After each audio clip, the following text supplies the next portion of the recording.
Hi everyone. My name is Sam and I'm the training manager at Gibney. Thank you all for coming tonight to our student Hanne Larsen's final performance for her choreographic process program, Bending Not Breaking. The show tonight is going to be 30 minutes long, no intermission, and afterwards we're going to do a short Q&A, talk back with Hanne and some of the dancers, so feel free to stick around if you wish. If you do need emergency exits for any reasons, they're to your right and your left, and that's all we have, so enjoy the show.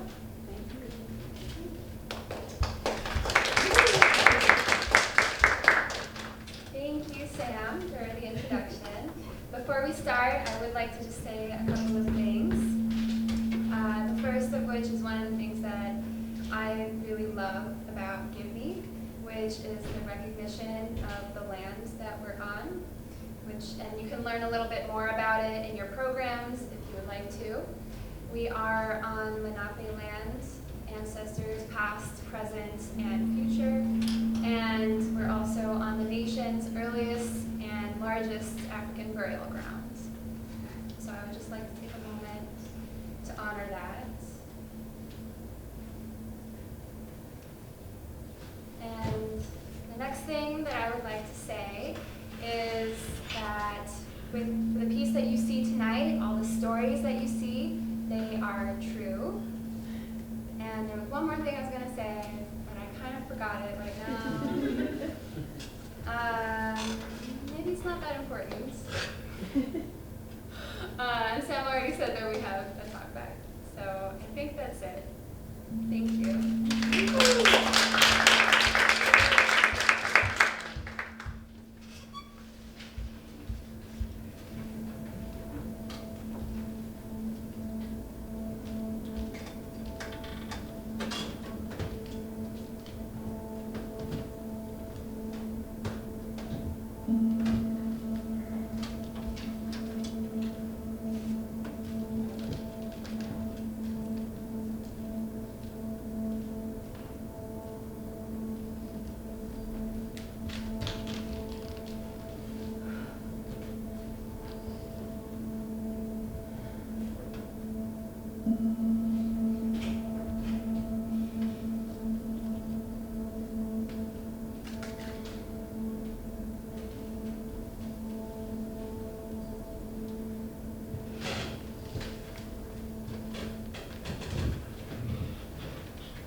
Joy, and that's my superpower.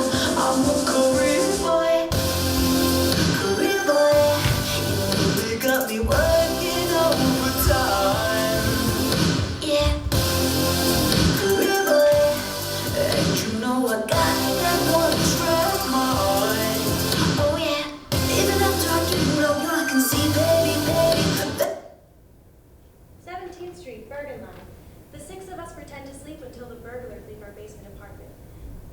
mom and my sister move across the street. Thea married one day and move around the corner. We stayed for 9 years. 108 firsts of the month. I'm the last to go to school, and when the others are gone, I watch Cinderella on VHS while Thea drinks beer in her room. My sister and cousins slowly start speaking exclusively English around each other, and when I start school, I do too. At school, I'm bullied for removing the 4th stripe on my Skechers to pretend I have Adidas. They call me the smelly girl. Dear Non, in 2035, how's the apocalypse? I couldn't fall asleep last night wondering how you'd do in the case of one, so I thought I'd check in. Oh, and how was your 40th birthday party? Extra AF according to people.com? Good, because I expect nothing less. Isn't it crazy that People survived the magazine industry collapse and still exists in 2035? Okay, I know you're like, get to the point, I have a meeting in 15 minutes. I am busy, bitch.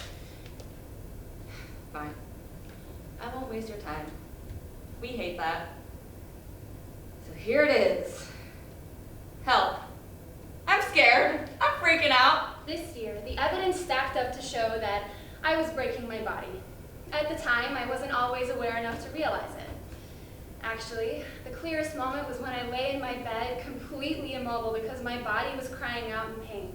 The lymph nodes around my neck were hard and swollen. I had a migraine, and to add insult to injury, I also had a yeast infection. I lay there thinking, I can't do this anymore.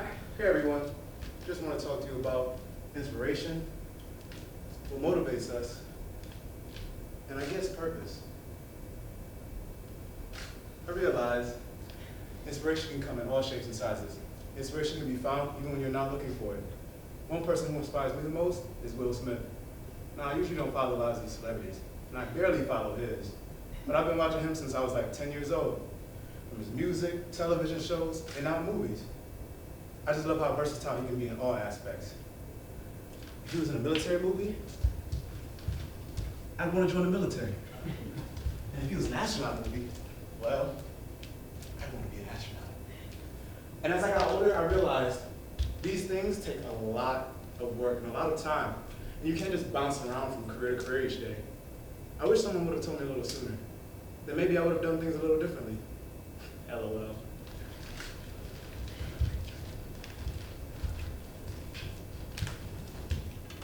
My friend Nikki comes over once and isn't allowed back.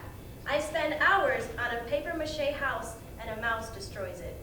My sister sells chocolate for an ROTC fundraiser, but the mice eat most of them, so my mom has to buy the whole box. She cries, my mom does, and the last week of nearly every month she cries too. There was my last delivery shift. It was an extra shift. My boss asked me if I wanted to take it on the day before. I had planned to go to classes, but felt this greedy part of myself want to make a little extra money. A far away and almost undetectable voice from within me asked, "Are you sure?" I need you to tell me, how did you do it? How did you become the iconic creator that you are now? I keep keeping it vague because I don't think you'll ever know how to define what you do. My journey now seems to be finding my purpose, my true purpose. And that didn't really hit me till a new person stepped into my life. I'm not sure if he knew how his words would affect me, but they did. They helped me to start moving forward. This person I'm talking of, his name is Dorian. You know I've always bitten off more than I should be able to chew, mostly because I think I'm the Hulk. And not a slightly thick 5'5" Asian girl. And we've generally made it through our mad bites, even with a lot of gagging and tears. But my jaws are tired.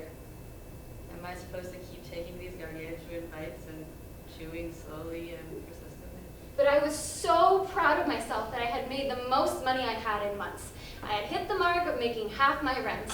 My mom still helped me with the other half, and I hated that I couldn't be totally independent. I wanted to do it all by myself.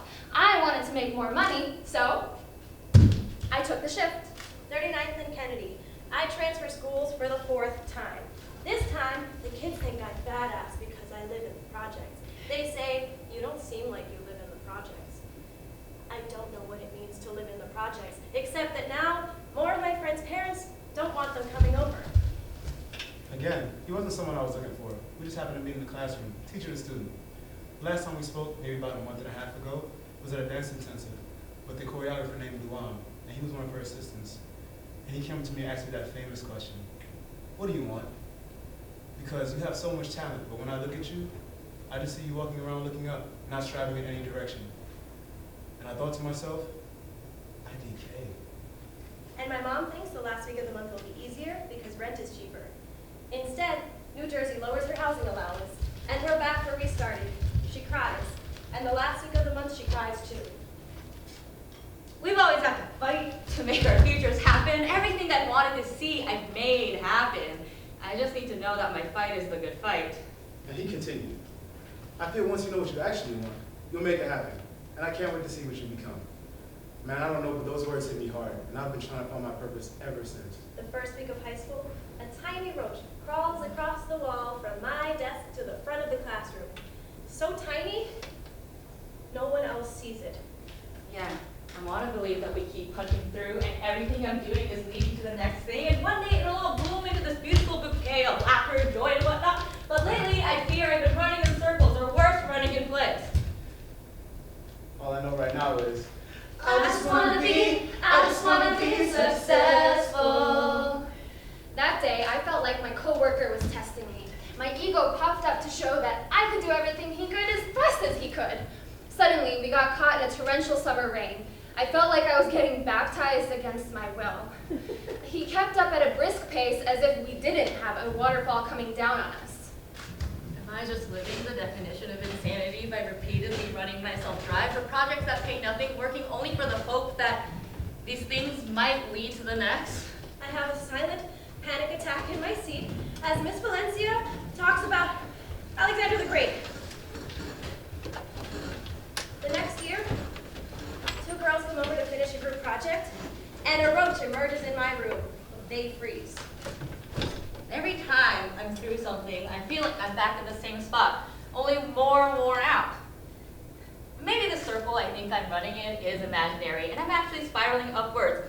And if so, cool. But I have no perspective.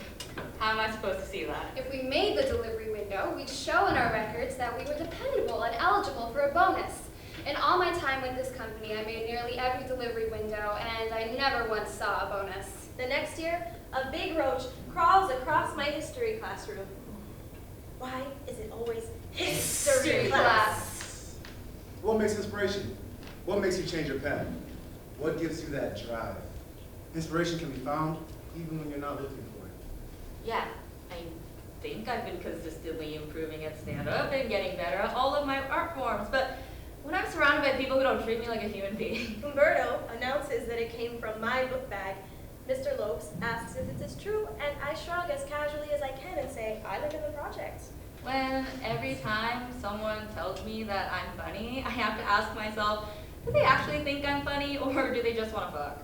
And when I choose to believe the former, I'm usually disappointed. So how am I supposed to know I'm getting anywhere with this?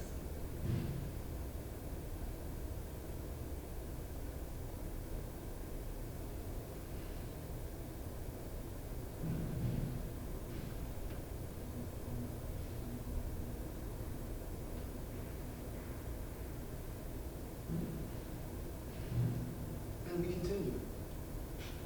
The first day of the month, we go to ShopRite and load up the cart.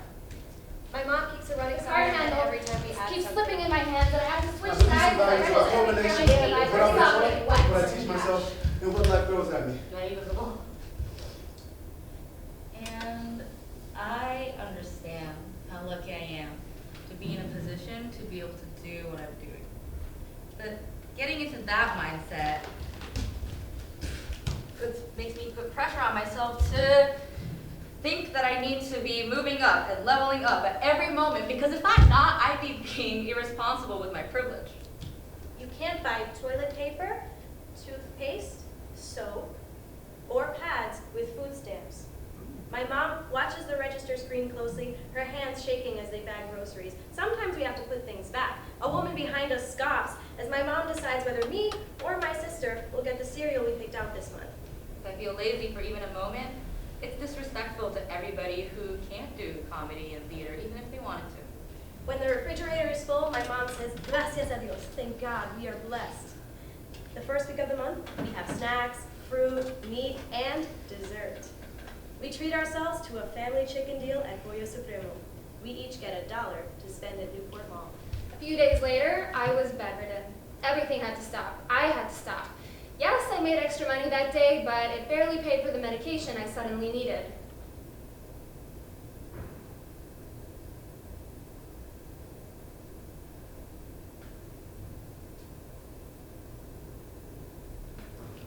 So then I rinse and repeat.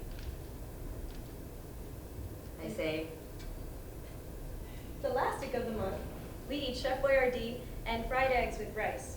And the refrigerator is off limits unless we are absolutely hungry. My mom cries. My sister works at McDonald's, then Burger King, then Olive Garden. And her manager sent her home with food for me. As soon as I turn 16, I start working at a restaurant too. 50% off shift meals, 10% off food anytime, beets, Vienna sausages steamed in a kitchen full of roaches. My mom stops making us dinner. And I couldn't work the week after, or the week after, or the week after. I juggle 5 shifts a week with National Honor Society and friends and AP classes. One of my dance friends helped me get this job earlier this year. I had been depressed and searching for over a month. My savings had greatly diminished. His fiancée asked me, "Can you do this though? I mean, I know you have strong legs, but what about your upper body?" My ego puffed up. I can do it. so then I rinse and repeat. I say, all right, it's a new day, here's a new thing that I want to work on, and I do it. I dive in, I give it 120%, and then I wake up from this fever dream of a lot of work, never knowing if any of it was real. And maybe that's just the cruel thing of existing in live performance. To love and to believe in the temporal and the ephemeral. For months, I was totally making it work. I can do it. I can do it. Everything is fine. It's not enough, but I can do it. Everything is fine. Yes, I can't do it. Yeah, man. Intern aquarium, an aquarium full of interns. Most unpaid, never praised for the good work. Boss sent me across town, pick up a package. Little did he know, I'll be gone to November. Nigga, I got tracks to make. Though I'm not white clef. Thought you was safe in your job, you flexing biceps. You get fired on the set of your movie roll. Life went straight to DVD inside your cubicle. So really in the box, huh? I am not punching in the clock. None. I'm just working certain that I'll show a certain person that I can give it everything that I got. Gotta do it for me. Searching for a purpose, I ain't even leave the surface, cause the truth is inside of what I am not. You. I do not waste time on what is not true. Show me a critic who got a stat. When thinking of a purpose, think of a few things that are important to you. Your family, religion, stability, health. So I quit. I don't quit, but I quit. And once I did, my period, which had been 9 days late, finally came. Integrity. Freedom. Think of what is most important to you. With that comes your values. Now, I have 2 questions for everyone here today. Maybe you can ask others and see what they say. Think about this. What is your dream job? If you had the opportunity to do it, and someone close to you got sick, or even worse, dies, and you had to give up your dream job / opportunity to be with them in some way, shape, or form, or not give that up, and stay where you are, what would you do? Seems simple enough, right? But what would you really do? I go to college. There's no way for me to ever know if anything I do is real or worthful. The irony of my purpose being something that nobody is asking for. There's no tangible way for me to ever know if I'm doing anything good. So why should I not think that I'm a waste of space, a waste of breath? Okay, this sounds way more depressing than I'm actually feeling. I'm not upset or torn up about it, I'm just paranoid. I cringe when my friends say they're poor because they spent all their allowance money. Tuition is $44,000 a year. Me, when I think of this question, I believe I'll choose my dream job opportunity. Not because I don't love the person, but because I know I have to be the one to take care of my family's financial burdens. My expected family contribution is 0. A number I hold tight to my chest to avoid being seen as the affirmative action girl, the girl from the projects, the one they let in because she did the best she could with what she had. And that includes anything that still needs to be paid for or taken care of. Me losing my dream job would hinder my financial role in this situation, especially if I had taken a family. I hoard my work-study money because it feels good to have something. But soon, I'm spending $10 on a burger because I don't want to be left out of dinner plans. Pushing it is useless. It's like a lighter without fluid, sparking and coughing, producing no flame. I've dug myself an early grave. I mean, I know I'm still alive, but I feel frozen watching everyone live their lives following their dreams. And that makes me angry. Really fucking angry. On the train, my friend says she wonders why poor people spend so much money on expensive shoes and phones. Maybe they just want to be like us, she says. I die a little inside. Us? I don't like being angry. I divert that energy to other more familiar territories like sadness, fear, or frustration. I'm a nice girl, a nice calm woman, so zen looking. I look like I've done a lot of yoga, don't I? I have. My mom asks for money for her insulin. I would of course look at all my options to be there for them, but with the way my life has been, these are some real situations I have to consider.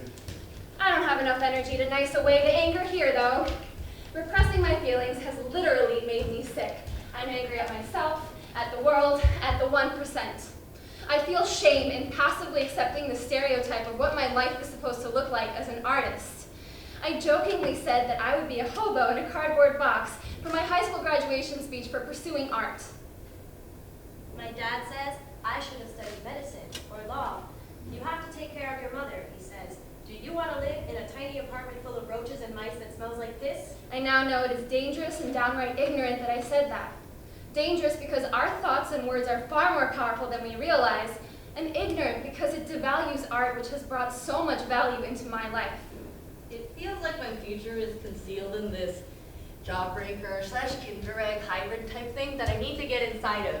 But I don't know what material it's made of or how to approach getting inside of it. Do I hammer away at it? Do I scrape off the layers? For months, I was telling everyone, for a long time, I was telling everyone that I'm really sick. But eventually, I had to admit to myself that this is a burnout, because everything had to stop. I had to stop. Just stop. I haven't taken a dance class in over a month, and I'm learning what my boundaries are, which feels a little bit like reaching my hands out in darkness, fearing I might touch something gross and scary.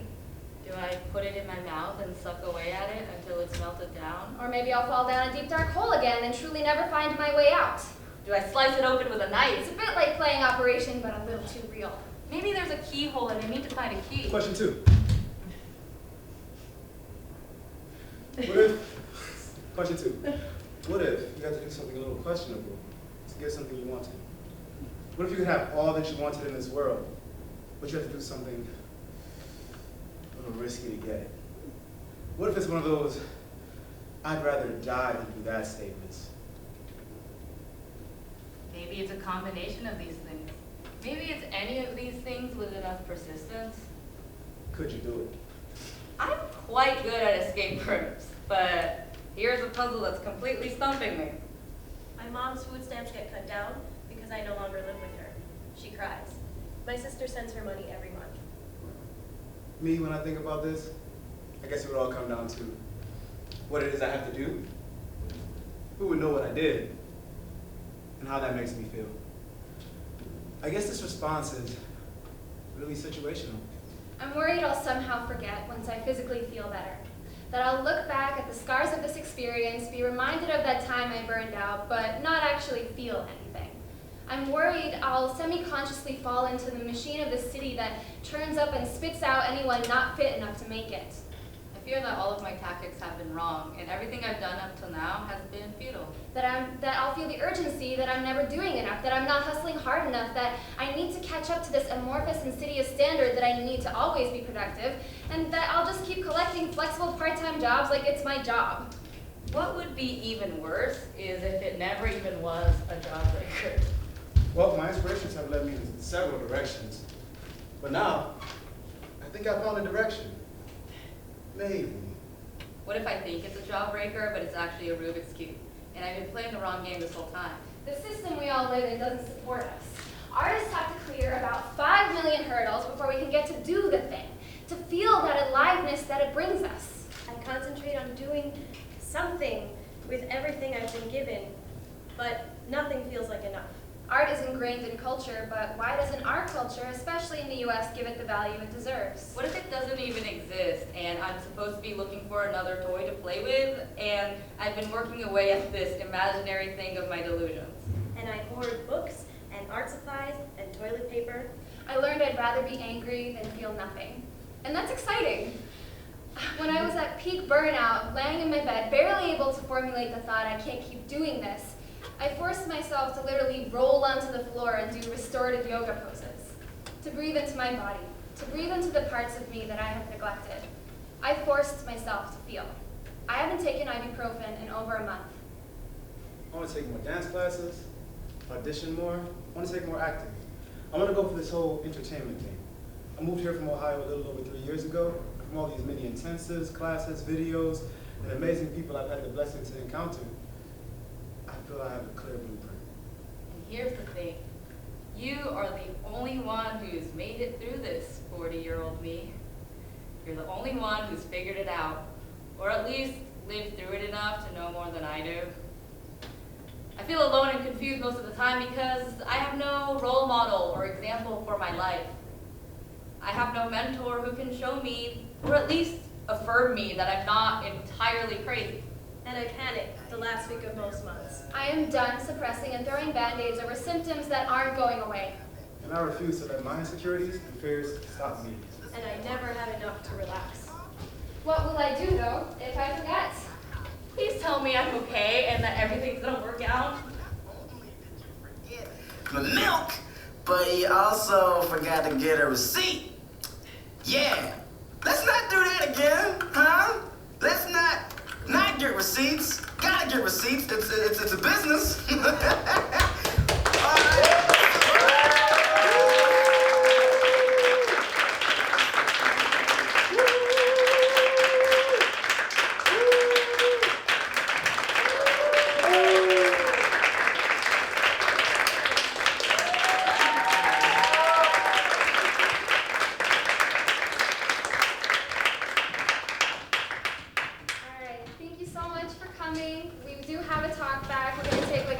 Break, and if you need to leave, you need to leave. If not, we're very happy to have you.